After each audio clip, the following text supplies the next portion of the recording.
বাজারে শীতের সবজির চড়া দাম, হাতিবাগান মার্কেটের আজকের বাজার দর কেমন তা জানার জন্য আমাদের সঙ্গে সরাসরি রয়েছেন প্রতিনিধি বিক্রান্ত রায়। বিক্রান্ত, আজকের বাজার দর কি বলছে?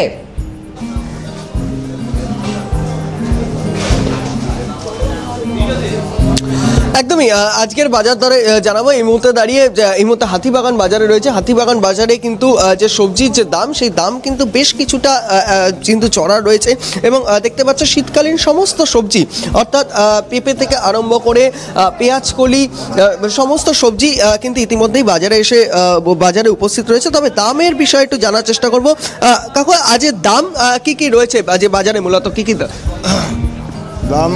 বিন 100 টাকা কিলো, ক্যাপসিকাম 120 টাকা কিলো, বিট গাজর 70 টাকা কিলো, পেঁপে 30 থেকে 40, বাঁধাকপি 30 থেকে 40, শশার দামটা একটু বেশি চলছে, শশা 80 থেকে 100, ভিন্ডি 70 টাকা কিলো, ঝিঙে 70 টাকা কিলো, পেঁয়াজগুলো 80 থেকে 100 টাকা কিলো, বেগুন 80 থেকে 100 টাকা কিলো ভালো মালটা। তারপর কমা মাল আছে, টমেটো 70 থেকে 80, উচ্ছে করলা 70 থেকে 80, পটল 60 টাকা কিলো, লঙ্কা 80 থেকে 100 টাকা কিলো, সিম 80 থেকে 100 টাকা কিলো, পেঁয়াজকলি 80 থেকে 100 টাকা কিলো। এরপরে কমা মাল আছে। কেন দামটা এতটা বেশি কেন মনে হচ্ছে? দামটা তো বেশ একটু চড়া রয়েছে, সেই জায়গা থেকে দাঁড়িয়ে ক্রেতাদেরও তো ফসলটা কম হচ্ছে এখন। ফসল এমনি শীতে কিছু ফুল নষ্ট হচ্ছে, ফুলে ফলনটা ধরতে পারছে না, ফলনটা না ধরতে পেরে এই অবস্থা হচ্ছে, দাম বেশি যাচ্ছে। ফুলটা নষ্ট হওয়াতে ফসলটা কম হচ্ছে।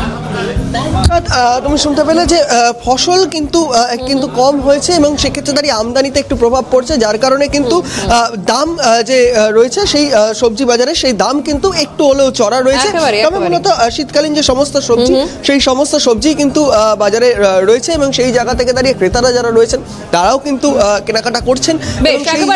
সুতরাং আমরা বুঝতেই পারছি শীতের সবজি এলেও সেই সবজি আপাতত মধ্যবিত্তের কপালের ভাঁজ ফেলছে, মানে রীতিমতো দাম খানিকটা চড়ার দিকেই আপাতত। ধন্যবাদ বিক্রান্ত। আমাদের সঙ্গে সরাসরি ছিলেন প্রতিনিধি বিক্রান্ত রায়।